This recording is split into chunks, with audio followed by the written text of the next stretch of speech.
নমস্কার বন্ধুরা, আমি রণদীপ হিস্ট্রি দর্পণ এডুকেশনাল চ্যানেলে আপনাদের সকলকে আবারও স্বাগত। আজ আমরা মূলত আলোচনা করব শিক্ষার্থীরা কিভাবে খুব সহজেই পড়া মনে রাখতে পারবে। কারণ আমরা ইদানিং লক্ষ্য করেছি যে অধিকাংশ শিক্ষার্থীর মধ্যে পড়ার প্রতি একটা যে অনীহা, এই ব্যাপারটা কিন্তু লক্ষ্য করা যাচ্ছে। তাই শিক্ষার্থীরা যাতে খুব সহজেই অল্প পড়েও এবং সেটা যদি একটা নিয়ম মাফিক বা একটা রুটিন ভিত্তিক পড়তে পারে, তাহলে তার পড়াটা কিভাবে মনে থাকবে এবং সেই পড়াটা কিভাবে অনুশীলন করলে সে আরো বেশি নিজেকে তৈরি করতে পারবে বা ইমপ্রুভ করতে পারবে, তারই কিছু তথ্য আজকে তুলে ধরবো শিক্ষার্থীদের কাছে, যাতে তারা খুব সহজেই এই রুটিনটা ফলো করে উপকৃত হতে পারে। তাহলে আর কথা না বাড়িয়েই শুরু করা যাক আজকের শিক্ষার্থীদের উদ্দেশ্যে পড়াশোনা শুরু করার পর নিয়মিত পড়াশোনাটাকে ধরে রাখার যে কিছু উপায় সেগুলো।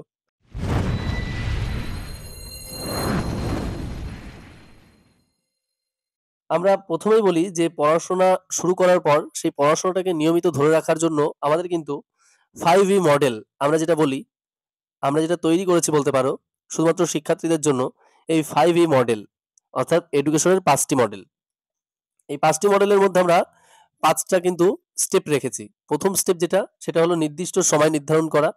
দ্বিতীয় স্টেপে রেখেছি আমরা ছোট লক্ষ্য ঠিক করা এবং তৃতীয় স্টেপে রেখেছি স্টাডি প্ল্যান বানানো। চতুর্থ স্টেপে রেখেছি আমরা ডিস্ট্রাকশন এড়িয়ে চলা এবং পঞ্চম স্টেপে রেখেছি কিন্তু রিভিউ ও রিওয়ার্ড দেওয়া। আমরা এই প্রতিটা স্টেপ ধরে ধরে একটু আলোচনা করলে শিক্ষার্থীরা খুব সহজে বুঝতেও পারবে এবং তাদের পড়াশোনাটাকে আরো খুব সহজে এগিয়ে নিয়ে যেতে পারবে। তার কিছু স্টেপগুলো আমরা একটু বর্ণনা করি।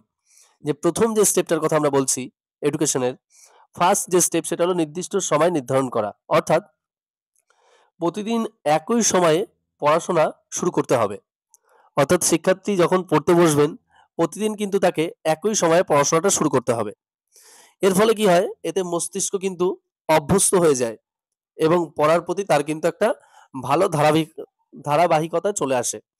কেননা আমরা আরেকটা জিনিস লক্ষ্য করি যে সাপোজ তোমরা ভাবো কেউ যদি প্রতিদিন সকালবেলা ঠিক 9:30টার সময় স্নান করে স্কুলে যায়, তাহলে প্রতিদিনই দেখবে তার ঠিক 9:30 বাজলেই স্নান করার জন্য মনটা কেমন করবে।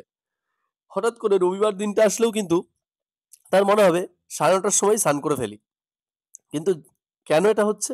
কারণ সে যেহেতু একটা অভ্যাসের মধ্য দিয়ে তার মস্তিষ্ককে তৈরি করে ফেলেছে, সেজন্যই কিন্তু তার এটা হচ্ছে। অর্থাৎ শিক্ষার্থীদের প্রথমেই যেটা ঠিক করতে হবে, নির্দিষ্ট সময় নির্ধারণটা করতে হবে। অর্থাৎ আমি কোন সময়টা পড়াশোনা করব, সেটার প্রতিটা শিক্ষার্থী তার নিজের সময় অনুযায়ী করতে হবে। অবশ্যই সেটা ভোরবেলা করলে খুবই ভালো। নেক্সট আমরা এডুকেশন মডেলের যে দ্বিতীয় ধাপটা বলবো সেটা হলো ছোট লক্ষ্য ঠিক করা। অর্থাৎ শিক্ষার্থীকে একবারে প্রচুর পরিমাণে প্রতিদিন পড়ে ফেলতে হবে না।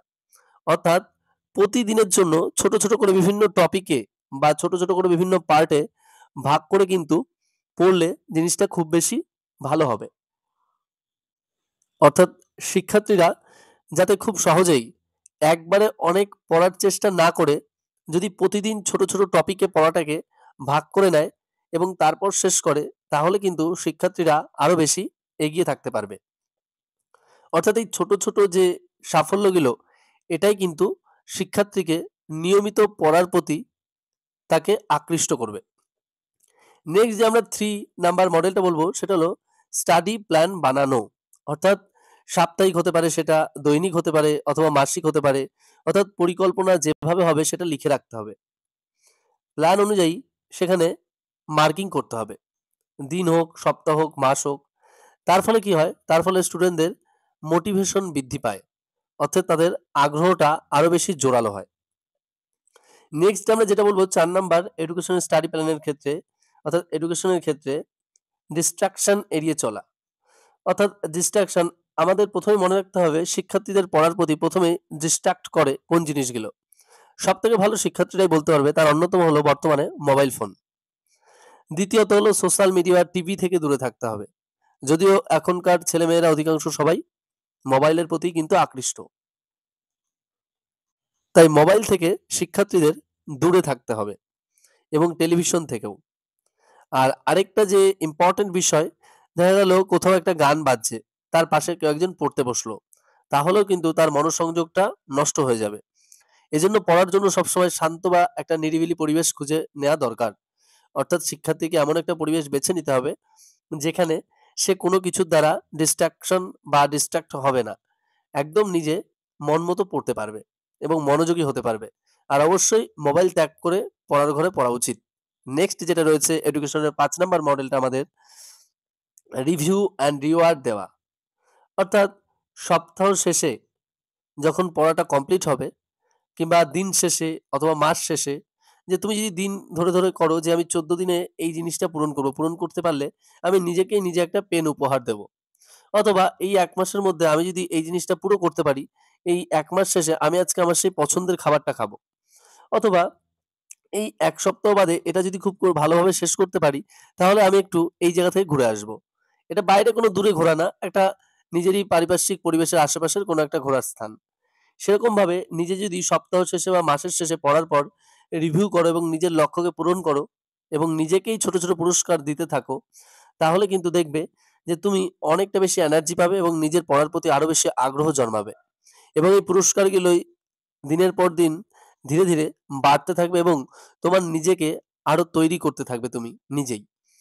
যেমন আমি বললাম যে পছন্দের খাবার, পেন অনেক সময় তোমরা খুব ভালোভাবে যদি শেষ করতে পারো, দেখা গেল ১ মাসে তুমি যেটা চাইছিলে সেটা খুব ভালোভাবে শেষ করলে। তুমি লিখে রেখেছিলে যে শেষ করলে এইটুকু সময়ের মধ্যে, তাহলে তুমি ১ দিন পড়া ছুটি রাখবে। অর্থাৎ নিজে সেই দিন সারাদিন পড়বে না। তাহলে দেখবে তোমার মনে কিন্তু খুব আনন্দ হবে এবং জেদ বাড়বে। সবসময় একদম গাধার মতো খুব খাটনি করে পড়তে হবে এমন কোনো মানে নেই। পড়াটাকে একটা নির্দিষ্ট সময় নির্ধারণ করে এবং ছোট লক্ষ্য বানিয়ে এবং পরিকল্পনা মাফিকভাবে ডিস্ট্রাকশন এড়িয়ে এবং নিজেকে রিওয়ার্ড বা রিভিউর মাধ্যমে তুমি কিন্তু এই পড়াশোনাটাকে চালিয়ে যেতে পারো।